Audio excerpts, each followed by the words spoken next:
아멘. 예, 할렐루야. 예, 반갑습니다. 예, 오늘은 저희 교회가 26주년을 맞이하는 날입니다. 지금까지 지켜주시고 또 보호해 주시고 이끌어 주신 하나님께 영광과 찬양을 돌립니다. 사실 교회가 여기까지 올 수 있었던 것은 하나님의 돌보심도 있었지만 또 거기에는 많은 성도들의 헌신들도 있었던 것으로 믿습니다.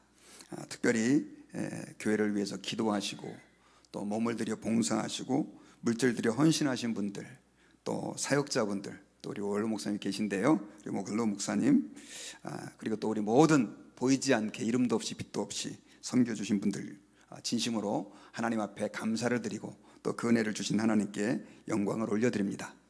오늘 특별히 저희가 설립 기념 주일을 맞이해서 우리 마가복음 강의하는 거 잠깐 멈추고 교회의 본질과 목적에 대해서 우리 한번 하나님 말씀을 중심으로 다시 한번 생각해 보는 계기가 되기를 원합니다.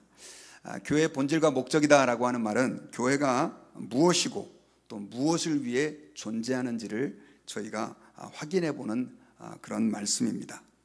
여러분들이 자동차 운전을 할 때 내비게이션에 목적지를 찍고 운전을 하다가도 혹시 내가 잘 가고 있나 한 번쯤 그 목적지를 다시 확인해 보는 것처럼 우리가 교회를 열심히 섬기고 또 교회 안에서 신앙생활을 하지만 그러나 정말 내가 한번 잘 가고 있는가, 내가 정말 주님이 원하시는 기뻐하시는 신앙생활을 하고 있는가, 우리 교회는 그 바른 목적을 향해 가고 있는가라고 하는 것을 점검해 보는 것처럼 우리가 오늘 예수님께서 세우신 그 교회의 목적을 다시 한번 확인해 보고 또 그 목적을 향해서 다시 한번 우리의 신앙을 포커싱하는 그런 기회가 되실 수 있기를 바랍니다. 오늘 본문에 보면 예수님께서 제자들에게 빌립보 가이사랴 지방에서 이렇게 묻습니다. 사람들이 나를 누구라고 하느냐?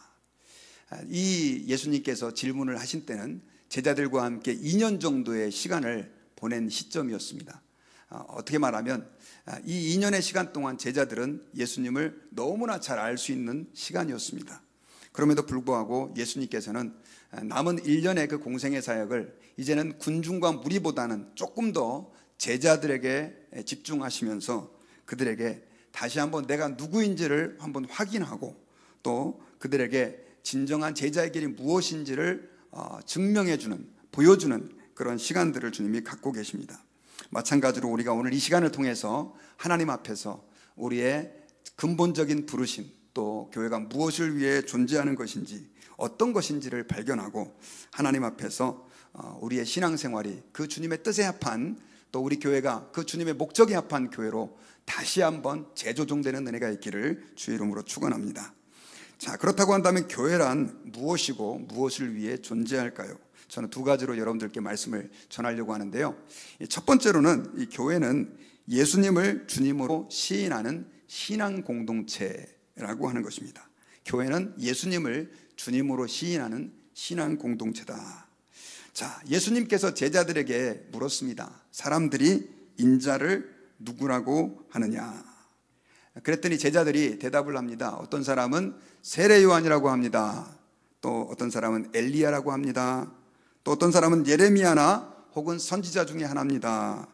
그렇게 예수님을 평가하고 있습니다 라고 제자들이 대답을 했습니다. 그때 예수님께서는 제자들에게 이렇게 다시 한번 질문합니다. 그렇다면 너희들은 나를 누구라고 하느냐?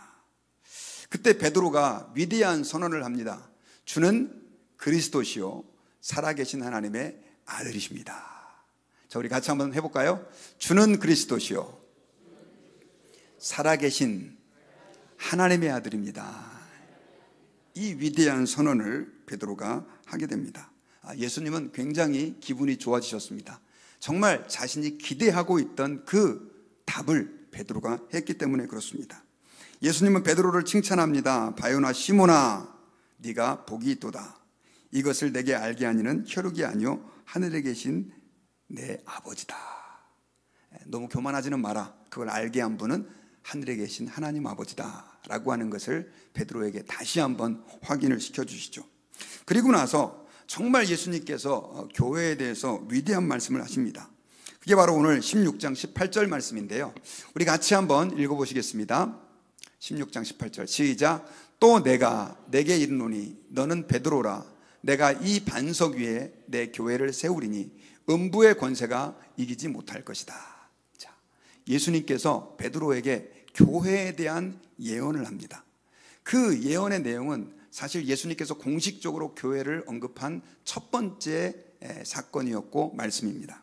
그런데 이 말씀에서 예수님께서 이 교회를 언급하면서 뭐라고 얘기를 하냐면, 우리 말씀을 좀 더 보여주시기 바랍니다. 내가 이 반석 위에 내 교회를 세우리니 라고 말씀했어요. 자, 어디에 교회를 세운다고 했습니까? 예, 노란색으로 되어 있죠. 이 반석 위에. 자, 반석 위에 교회를 세우겠다. 예수님께서 이렇게 말씀을 하신 것입니다. 자, 교회는 실제로 이제 예수님께서 승천하신 이후에 오순절날 성령이 임하신 이후에 예루살렘에서부터 공식적으로 시작이 되었습니다. 그러면 그 교회는 어디 위에 세워진 겁니까? 반석 위에 세워진 것이죠. 예수님께서 그렇게 예언하셨으니까. 그렇다고 한다면 이 반석이란 뭘까요? 여러분, 이 반석을 천주교에서는 어떻게 해석을 하느냐면요, 이 반석이 바로 베드로다라고 해석을 합니다. 왜 이 반석을 베드로라고 해석을 하냐면, 천주교에서는 그들은 지금도 이 교황을 굉장히 중요한 천주교의 수장으로 인정합니다. 교황은 모든 교회 위에 예수 그리스도를 대신하는 머리로서 하나님이 세웠다라고 그들은 믿습니다. 그러니까 이 교황의 권위와 파워가 대단한 것이죠. 그러면서 이분들은 첫 번째 교황을 누구라고 얘기를 하냐면 바로 베드로다라고 얘기를 해요. 그럼 왜 그렇게 주장하느냐? 그 이유가 예수님이 이 반석 위에 내 교회를 세울 것인데 라고 말씀하셨던 이 반석을 그들은 베드로라고 믿는 거예요. 자, 왜 이 반석을 베드로라고 그들이 해석을 하느냐면, 사실 여러분 이 헬라 원문을 보면, 제가 원문 그림도 좀 가져왔는데 좀 이해는 안 되시겠지만 한번 잠깐 보시면, 그림 좀 하나 보여주실래요? 예, 좀 복잡하죠? 이게 이제 한글 성경이 나오고 원어가 나왔는데, 여기 보면 이 베드로라고 하는 말이 이제 노란색이고 반석이라는 말이 파란색이에요. 그래서 베드로라라고 하는 말은 헬라 말로 페트로스, 그리고 이 반석이라는 말은 페트라인데, 자, 그림 안 보여주셔도 됩니다.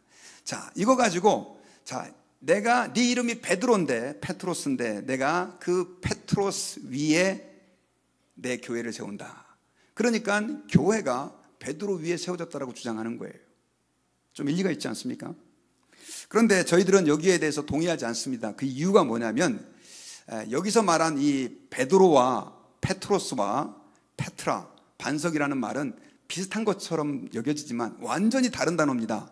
왜냐하면 이 페트로스라고 하는 말은 그냥 남성 명사, 남자들을 일컫때 쓰는 말이고, 페트라라고 하는 말은 여자를 일컫는 말인데, 특별히 이 두 가지가 예수님께서 언어 유희를 사용하셔서 네 이름이 베드로인데 내가 페트라 위에 반석 위에 교회를 세우겠다 해서 주님이 의미를 부여한 것이지만, 실제로 베드로 위에 교회가 세워졌다라고 볼 수가 없는 거죠. 왜냐하면 다른 것들이니까, 다른 존재니까. 그럼 이 말의 뜻이 무슨 뜻이냐? 이 말의 뜻은 어떤 의미냐면요, 베드로가 한 그 신앙 고백, 이 반석 위에라라고 하는 말은 문장을 읽어보면 베드로가 주는 그리스도시요 살아계신 하나님의 아들입니다라고 고백했던 그 신앙 고백 위에 교회를 세우겠다라고 하는 뜻이에요.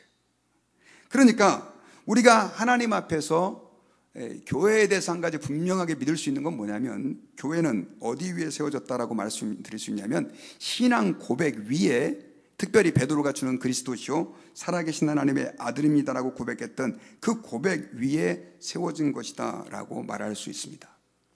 여러분, 교회는 신앙 고백 위에 세워졌습니다. 근데 어떤 신앙 고백입니까? 주는 그리스도시요 살아계신 하나님의 아들입니다 라고 하는 고백 위에 세워졌어요. 특별히 여러분, 이 그리스도다라고 하는 말은 구약에 있어서 메시아라라고 하는 말에서 유래가 됐는데 기름 부음을 받았다라고 하는 뜻이에요. 자, 베드로가 예수님은 그리스도십니다 라고 고백했던 게 왜 대단하냐면, 사실 우리는 예수 그리스도 그러면 예수님이 이름이고 그리스도가 무슨 성인 것처럼 생각하는 사람들도 있고, 그런데 그리스도다라고 하는 말은 보통 말이 아닙니다. 왜냐하면 구약 이사야 61장에서요, 사실 구약에 있어서의 이 기름 부음을 받았다, 이 그리스도라고 하는 말은 기름 부음을 받은 자라고 하는 뜻인데, 이 구약에 있어서는 이 왕들과 제사장들과 선지자들이 이렇게 임직을 할 때 기름 부음을 받았습니다. 그런데 이 기름 부음 받은 자는 하나님을 대리하고 또 하나님의 뜻을 이루어가는 굉장히 중요한 사람인데, 실제로 구약 시대에 있었던 이 기름 부음을 받았던 사람들, 왕이라든가 제사장들이라든가 선지자들은 완벽한 사람이 없었어요. 그래서 하나님께서는 그들에게 이제는 완전한 그리스도, 기름 부음 받은 자가 오게 될 건데, 그가 오면 가난한 자에게는 아름다운 소식을 전하고 마음이 상한 자들을 고치고 포로된 자에게는 자유를, 또 갇힌 자에게는 노임을 선포하고 하나님의 은혜와 보복의 날을 선포하고 슬픈 자를 위로하고 황폐한 곳을 회복시킨다라고 하는, 기름 부음 받은 자가 오면 그런 회복의 역사가 일어나게 될 것이다라고 예언을 한 내용이 구약에 많아요. 특별히 이사야 61장 1절에 보면 기름 부음 받은 자가 오셔서 그 일을 할 것이다라고 예언을 했는데, 실제로 그 예언이 예수 그리스도에게 성취된 것입니다. 그러니까 베드로가 예수는 그리스도십니다 라고 한 이 고백은 어떤 뜻이냐면, 예수님은 우리를 구원하실 구원자이십니다 라고 하는 엄청난 고백이었던 것입니다. 그 당시 사람들은 예수님을 그저 목수의 아들로 그렇게 생각을 하고 있었습니다. 그리고 그렇게 유명한 분들도 아니었습니다. 그런데 이 베드로는 예수님을 제대로 알아보고 그 예수님을 향해서 주는 그리스도시요 살아계신 하나님의 아들이다라고 고백했던 것입니다. 교회가 여러분, 그 베드로의 주는 그리스도다라고 하는 고백 위에 세워졌다라고 하는 의미는 그럼 어떤 의미냐? 오늘날도 마찬가지죠. 특별히 오늘날 우리 교회가 여러 가지 목적과 방향으로 사역도 하고 또 교회에서 다양한 일도 하지만, 교회는 가장 근본적으로 주는 그리스도시라고 하는 이 신앙 고백의 토대 위에 세워졌다라고 하는 뜻입니다. 예수님께서는 성부 하나님과 동등하신 하나님의 아들이셨습니다. 그런데 이 땅에 오셔가지고 우리의 모든 죄를 짊어지시고 십자가에서 죽으시고 부활하셨습니다. 그리고 이제는 누구든지 예수 그리스도의 이름을 믿는 자들은 그 사람이 어떤 상황과 조건에 있다 할지라도 그들의 모든 죄가 용서받고 하나님 앞에서 구원받은 주의 백성이 되는 축복이 있게 되는 것입니다. 그래서 주는 그리스도시다라고 고백하는 것은 예수님은 우리의 구주이십니다, 그분만이 우리의 죄를 용서해 줄 수 있는 분입니다 라고 고백하는 것과 같습니다. 교회다라고 하는 것은 그 고백을 하는 사람들이 모여있는 공동체입니다. 교회라고 하는 단어는 여러분 아시다시피 에클레시아, 불러낸 자들의 모임이라는 뜻입니다. 세상에서 살고 있었던 우리들을 예수님께서 십자가에 못 박혀 죽으심으로 우리의 모든 죄를 용서해 주셔서 이제는 우리를 거룩한 하나님의 나라의 백성으로 불러주신 것, 그래서 모여있는 우리가 바로 교회이고 또 하나님의 나라의 백성이다 라고 하는 사실을 기억해야 합니다. 그래서 여러분, 교회가 신앙 고백 위에, 베드로가 했던 그 신앙 고백 위에 세워져 있다라고 하는 것은 엄청난 특권이고 축복입니다. 왜냐하면 여러분 한번 생각해 보세요. 만약에 여러분들이 어떤 회사에 한번 들어간다고 생각해 보십시다. 또 좀 좋은 회사, 또 유명한 회사 같은 경우는 들어가기 얼마나 힘든지 모릅니다. 한국의 삼성이나 LG 같은 큰 회사에 들어가려면 공부도 엄청 많이 해야 되고 또 스펙도 많이 쌓아서 준비를 해야 됩니다. 그리고 회사가 요구하는 조건도 엄청 많고요. 심지어 사원들을 체력 테스트까지 해가지고 뽑는다는 얘기까지 있더라고요. 너무너무 힘듭니다. 세상 작은 회사를 할지라도 아무나 막 회사 직원으로 받아들이지 않습니다. 그런데 하나님께서는 그 놀라운 하나님의 나라의 그 교회의 일원으로 우리를 부르시는데, 어떤 것도 고려하지 아니하고 내가 예수 그리스도를 주로 고백하느냐, 예수님을 그리스도로 고백하느냐, 그분을 하나님의 아들로 인정하느냐, 이거 하나 보고 우리를 하나님의 백성, 또 주님의 나라의 공동체에 속하게 하셨다라고 하는 것입니다. 그러므로 여러분, 우리가 신앙 고백을 한다라고 하는 것은 굉장히 중요합니다. 내가 죄인입니다, 그리고 예수님이 나를 위해서 십자가에 못 박혀 죽으셨습니다 라고 하는 진실한 고백을 하고 예수님을 나의 주인으로 영접하는 고백을 하는 사람은 바로 하나님 나라의 백성, 또 교회의 일원이 되는 것이죠. 자, 제가 이런 얘기를 여러분들께 길게 드린 이유는 뭐냐면요, 하나님의 교회는 그런 관점에서는 사실 차별이 없다는 것입니다. 교회에 한번 잘생긴 사람만 교회 일원이 될 수 있습니다. 혹은 교회는 공부를 대학원 이상 혹은 대학교 이상 한 사람만 교회 일원이 될 수 있습니다. 이렇게 말해보세요. 이거 말이 안 되는 거잖아요. 지역 정치적인 견해 혹은 돈이 많고 적음, 또 인종의 차별과 차이와 상관없이 누구든지 교회가 신앙 고백 위에 세워졌다라고 하는 것은 예수 그리스도를 그리스도로 고백하고 나의 구원자로 고백하고 예수님을 믿는 사람들은 그 일원이 될 수 있다라고 하는 뜻입니다.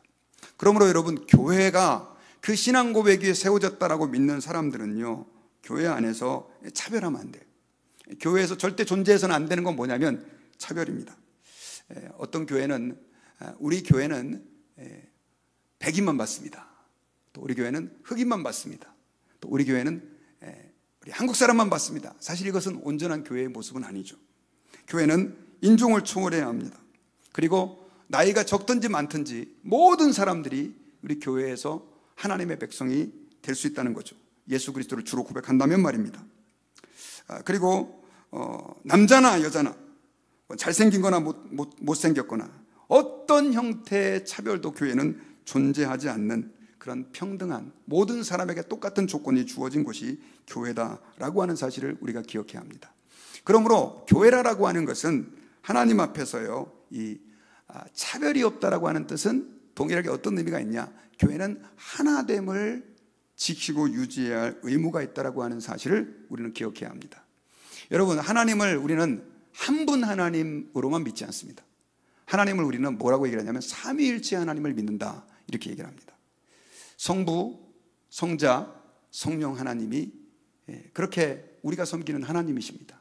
그렇다고 우리는 우리는 세 하나님을 믿습니다라고 얘기하지 않습니다.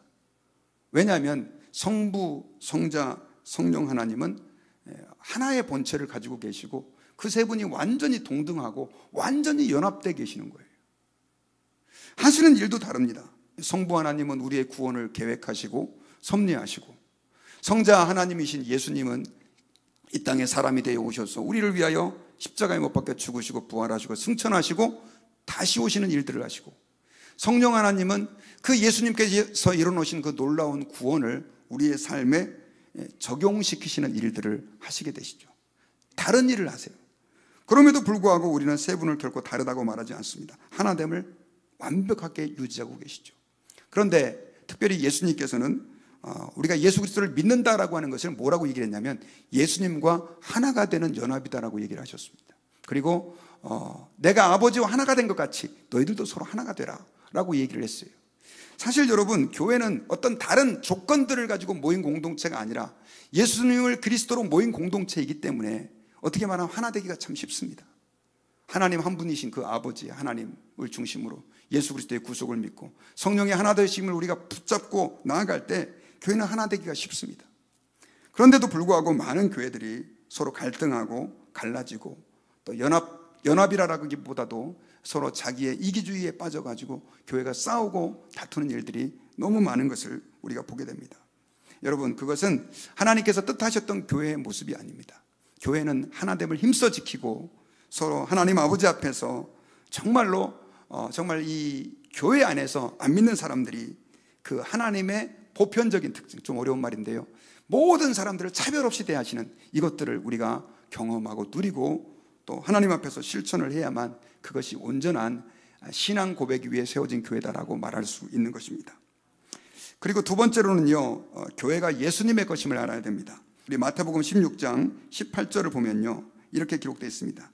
또 내가 내게 이르노니 너는 베드로라. 내가 이 반석 위에 내 교회를 세우리니 음부의 권세가 이기지 못하리라.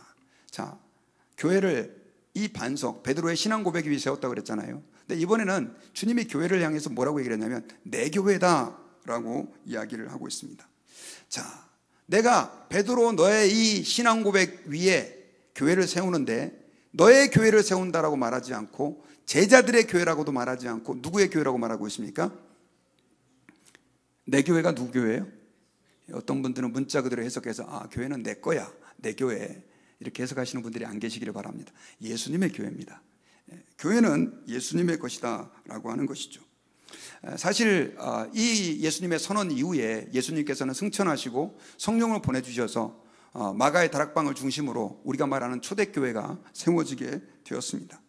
초대교회를 주도한 사람들은 예수님의 제자들이었던 사도들이었습니다. 그런데 아무도 그 교회를 향해서 사도들의 교회라고 얘기를 하지 않습니다. 그 교회는 누구의 교회였습니까? 예수님의 교회였던 것이죠. 그리고 그들이 이 유대인들에게 설교를 해서 3,000명이 회개하고 5,000명이 회개해서 많은 사람들이 세례를 받고 교회가 엄청나게 팽창을 했습니다. 많은 교회들이 세워지게 됐습니다. 그런데 그 교회들을 향하여 아무도 어느 집사의 교회, 또 어느 장로의 교회, 어느 성도의 교회라고 얘기하지 않았습니다. 그 교회들은 다 누구의 교회라고 불렸습니까? 예수님의 교회다라고 불리웠습니다. 오늘날도 마찬가지입니다. 그 교회는 지구를 한 바퀴 돌아서 이제는 한국 땅에까지 왔고 또 미국 땅에서도 교회가 세워져서 이렇게 우리가 하나님을 예배하고 함께 같은 교회에서 신앙생활을 하고 있는데, 자, 이 교회는 예를 들면 제가 목사라 그래서 기억열 목사의 교회입니다. 혹시 이런 거 들어보셨습니까? 그거 이단입니다. 아무도 하나님 앞에서 이 교회를 내 교회라고 얘기하지 않습니다. 어떤 성도의 교회라고 얘기하지 않습니다. 교회는 누구의 교회입니까? 예수님의 교회이죠. 특별히 여러분, 예수님의 교회라고 하는 이 사실은 정말로 위대합니다. 세상 사람들의 입장에서 보면 이게 쉬운 게 아니에요. 왜냐하면 저희 교회도 마찬가지지만 여기까지 오기까지 얼마나 많은 성도들의 희생과 헌신이 있었는지 모릅니다. 어떤 분은 정말로 많은 돈을 헌신해서 교회 건물을 장만하기도 하고 또 교회를 위해서 희생하며 물질로 헌신한 분들도 계세요. 그렇다고 그래가지고 제가 제일 많이 헌금했으니까 이 교회가 내 교회입니다, 이런 분들이 안 계세요. 또 어떤 분은 교회를 위해서 정말 목숨을 바칠 정도로 시간을 들이고 또 몸을 헌신해서 봉사하신 분들이 계십니다. 정말 그럼에도 불구하고 한 분도 제가 이렇게 많이 교회를 위해서 헌신했으니까 교회가 제 겁니다, 그런 분들이 안 계세요. 왜입니까? 교회는 예수님의 교회이기 때문에 그렇습니다. 여러분, 교회가 예수님의 교회다라고 하는 사실 너무나 기본적이고 모르는 사람이 없잖아요. 그럼에도 불구하고 이 사실이 매우 중요한 일은 우리가 이걸 잊어버리고 교회를 대할 때가 너무 많다는 거죠. 여러분, 그러나 기억해야 합니다. 교회는, 이 땅에 존재하는 교회는, 저는 이단 교회까지 포함하고 싶지는 않습니다. 다 예수님의 교회입니다. 사도행전 9장 4절에서는요, 예수님은 교회를 예수님의 자신이다, 내가 바로 교회다라고까지 표현하신 적이 있습니다. 그때가 바울이 예수 믿는 사람들을 잡으려고, 그때 회심하기 전이었습니다, 다메섹에 가가지고 예수 믿는 사람들을 잡아서 그렇게 끌고 오려고 그 길을 가고 있었는데 갑자기 밝은 빛이 그에게 촥 비추더니 하늘로부터 소리가 들립니다. 성경 말씀에 사도행전 9장 4절에 보니까 땅에 엎드러져 들음에 소리 있어 가라사대 사울아 사울아, 말씀 좀 보여주실래요? 네가 어찌하여 나를 핍박하느냐 하시거늘. 자, 이렇게 얘기를 했어요. 말씀이 준비가 안 됐나요? 예. 자, 사울아 사울아 네가 어찌하여 나를 핍박하느냐. 갑자기 밝은 빛과 함께 이상한 소리가 들려오니까 사울이 이해를 못했어요. 그래서 5절에서 이렇게 대답을 합니다. 대답하되 주여 니시오니까 가라사대 나는 네가 핍박하는 예수라. 자, 사울이 이제 바울이라고 하는 이름도 가지고 있습니다. 여러분, 사울이 변해서 바울이 된 건 아니에요. 사울은 유대식 이름이고 바울은 로마식 이름입니다. 자, 그런데 그가 예수님을 만나기 전에 예수 믿는 사람들을 엄청 핍박을 했는데, 그리고 그들을 잡아서 감옥에도 가두고 그렇게 했는데 예수님이 그에게 나타난 거예요. 부활하신 예수님이. 그래서 네가 어떻게 나를 핍박하느냐라고 묻는 것입니다. 근데 여러분, 복음서를 잘 보시고 교회 역사를 조금 아시는 분들은 아시겠지만 사도 바울은 예수님을 인간적으로 만난 적이 한 번도 없습니다. 아시죠, 그건요? 그리고 바울이 예수님을 핍박한 적이 있었나요? 네, 없었습니다. 아니, 만난 적도 없는데 뭐 예수님 어떻게 핍박합니까? 바울은 누구를 핍박했느냐? 교회를 핍박했습니다. 자, 사도행전 8장 3절에 보면 사울이 교회를 잔멸할세 각 집에 들어가 남녀를 끌어다가 옥에 넘기니라. 자, 사울이 뭘 핍박을 했다고요? 교회를 핍박을 했어요. 교회를. 근데 예수님께서는 교회를 핍박하는 사울에 대해서 뭐라고 얘기를 하냐면, 왜 나를 핍박하느냐. 예수님은 교회를 자신으로 간주하신 거예요. 실제로 여러분 에베소서 1장 23절에 보면은요, 교회는 그의 몸이니 만물 안에서 만물을 충만케 하시는 자의 충만이니라, 이렇게 기록되어 있고요. 골로새서 1장 18절에서는 그는 몸인 교회의 머리시라. 그가 근본이시오 죽은 자들 가운데서 먼저 나신 이시니 이는 친히 만물의 으뜸이 되려 하심이요 라고 기록되어 있죠. 예수님은 교회와 자신의 관계를 이렇게 설명을 했습니다. 나는 머리고 교회는 몸이다 라고 했다는 거죠. 그러니까 교회는 예수님 자신인 거죠. 예수님의 일부인 거예요. 교회를 핍박하는 거는 누구를 핍박하는 거예요? 예수님을 핍박한 것이에요. 교회를 사랑하는 거는 그러면 누구를 사랑하는 겁니까? 예수님을 사랑하는 것이다 라고 하는 사실을 우리가 기억해야 합니다. 아니, 어떻게 교회를 사랑하는 게 예수님을 사랑하는 겁니까? 여러분, 예수님이 보이나요? 여러분들은 예수님을 어떻게 사랑하시나요? 예수님을 사랑한다는 건 뭡니까? 참 어려운 문제입니다. 교회 다니면서 우리는 너무 많이 들어가지고 그냥 대수롭지 않게 생각하고 넘길 때가 많지만, 여러분, 성경에서는 분명하게 교회는 예수님의 몸이다라고 말을 하고 있다는 것이죠. 그럼 그 교회가 지금 우리가 속한 교회이냐? Yes, 그렇습니다. 보이지 않는 예수님을 사랑하는 방법은 그분의 핏값으로 주고 사신 그의 몸이신 교회를 사랑하는 것입니다. 예수님은 개인적으로 봤을 때는 우리의 개인의 구원을 위해서 십자가에 못 박혀 죽으시고 부활하셨습니다. 그러나 조금 더 확장해서 생각해 보면 예수님은 교회를 만드시기 위해서 십자가에 못 박혀 죽으시고 부활하셨다라고 얘기를 해도 틀린 해석이 아닌 거죠. 교회라고 하는 것은 그렇게 소중한 것입니다. 왜냐하면 하나님은 우리를 구원하실 때 교회라고 하는 이 공동체를 통해서 우리를 구원하시기로 작정하셨고, 처음부터 교회라고 하는 공동체를 염두에 두시고 예수님께서는 제자들을 훈련시키셨기 때문에 그렇습니다. 그러므로 여러분, 우리가 교회를 섬기고 교회를 다닌다고 했을 때 우리는 개념을 좀 바꿔야 합니다. 그것은 뭐냐면 예수님의 몸의 일부로 내가 예수님에게 속해서 그 예수 그리스도의 몸 안에서 예수님을 사랑하며 예수님의 일을 하는 그런 삶을 사는 게 신앙생활이라는 것이죠. 여러분, 그래서 우리가 교회를 사랑해야 돼요. 그것이 예수님을 사랑하는 방법이라고 저는 믿습니다. 그럼 교회를 사랑한다라고 하는 것은 뭐냐? 교회를 사랑한다라고 하는 것은 특별히 우리가 어떤 그 교회를, 저는 교회가 너무너무 우리 교회는 은혜롭고 사랑이 많아서 사랑합니다 라고 하는 이런 조건적인 사랑을 말하는 게 아니에요. 여러분, 가정에서 자녀들이 우리 아버지는 돈을, 연봉이 한 10만 불 넘어서 혹은 20만 불 넘어서 돈을 잘 벌어다 주시기 때문에 아버지를 사랑합니다, 이렇게 한번 생각해 보세요. 참 비참한 가정이죠. 또 부모님이 자녀를, 야, 니네들은 참 내 말을 잘 들어, 그래서 내가 너를 사랑해, 이건 정상적인 가정이 아니죠. 교회가, 우리가 이 교회를 사랑하고 예수님을 사랑한다라고 하는 것은 뭐냐면 사실은 무조건적인 사랑을 한다는 것입니다. 예수님께서 우리를 사랑하실 때 죄인된 우리를 위하여 십자가에 죽으셨잖아요.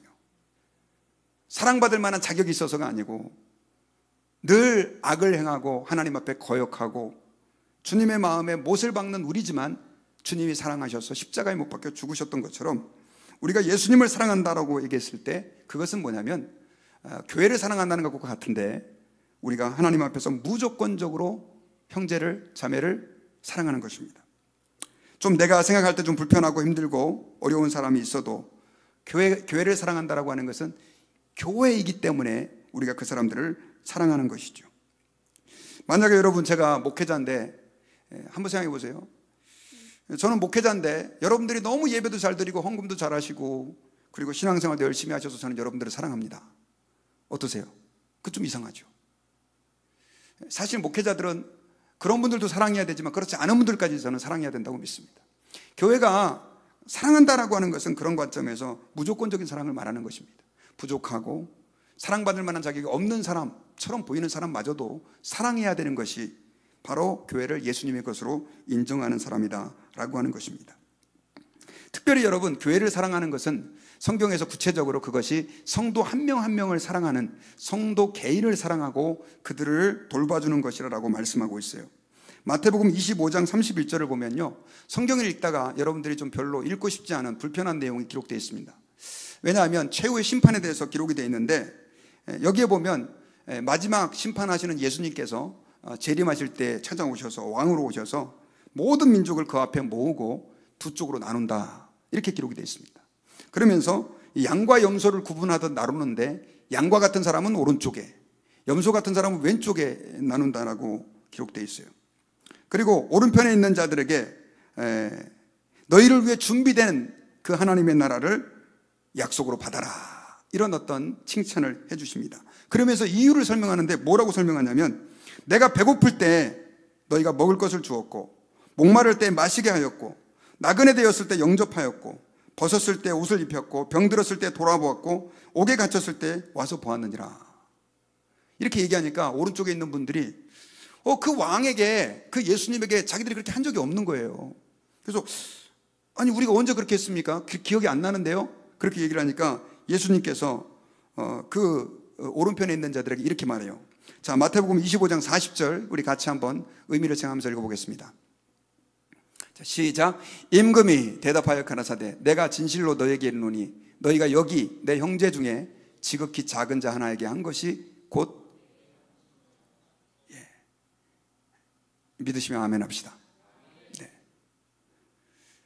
근데 여러분, 이 말씀을 잘 살펴보면요, 이제 불편해지는 이유가 뭐냐면, 왼편에 있는 자들에게는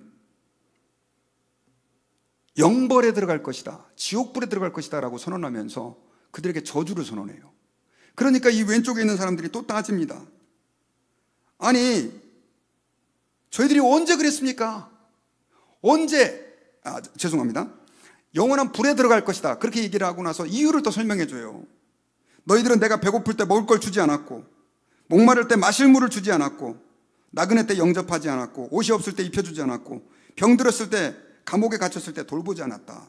그러니까 그들이 우리가 언제 당신을 그런 식으로 학대했습니까? 외면했습니까? 이렇게 물었어요. 그랬을 때 그 임금님이 25장 45절에서 46절과 45절에서 이렇게 대답을 했어요. 자, 같이 한번 읽어볼까요? 시작. 이에 임금이 대답하여 이르시되 내가 진실로 너희에게 이르노니 이 지극히 작은 자 하나에게 하지 아니한 것이 곧 내게 하지 아니한 것이니라 하시니라. 46절. 그들은 영벌에, 의인은 영생에 들어가리라. 자, 이걸 직접적으로 받아들이면 어려운 사람 안 도와주고 돌보지 않으면 나 이거 지옥 가는 거 아닌가? 이렇게 생각이 될 수도 있어요. 그래요, 안 그래요? 여러분, 그것은 성경을 잘못 해석하는 것입니다. 우리가 예수 그리스도를 믿으면 구원받아요, 행위와 상관없이. 그럼 이 말씀을 왜 하셨느냐? 우리 그리스도인들이 형제를 사랑하고 그들을 아끼고 돌보고 그들을 필요를 채워주고 이런 것들을 별로 대수롭지 않게 생각할까 봐 예수님은, 예수님을 믿는 사람이라면, 너희들이 영생에 들어갈 자격을 얻은 구원받은 자들이라면 당연하게 이거 해야 된다라고 말씀하고 계시는 거죠. 이게 구원의 조건이 아니라. 그래서 이렇게 심한 말로 예수님께서 말씀을 하신 것입니다. 구원받는 사람과 구원받은 사람과 구원받지 않은 사람들, 세상 사람들과 믿는 사람들의 가장 큰 차이가 여러분 뭐라고 생각하십니까? 아까 신앙 고백이라고 그랬죠? 예수님을 그리스도로 시인하는 것. 그런데 성경을 보면 그게 다가 아니에요. 예수님을 그리스도로 고백하는 사람들에게는 남들과 다른 게 하나 있어요. 그게 뭐냐면 바로 형제자매를 사랑하는 것입니다. 예수님께서 교회라고 하는 공동체를 통해서 그 사랑을 우리에게 보여주셨고 실천하라고 말씀하셨던 거죠. 교회가 왜 사랑해야 되느냐? 사랑하면 우리 교회가 부흥돼요. 사랑하면 사람들이 좋아서 우리 교회 오지 않을까요? 아니에요, 여러분. 그 목적이 아니에요. 교회는 예수님의 몸이기 때문에 그렇습니다. 그리고 한 사람 성도들은 다 예수 그리스도의 지체이기 때문에 내가 한 성도를 사랑하고 그들을 위해 기도해주고 할 수만 있다면 그들의 필요를 채워주는 것이 뭐냐? 예수님을 사랑하는 거라는 거죠.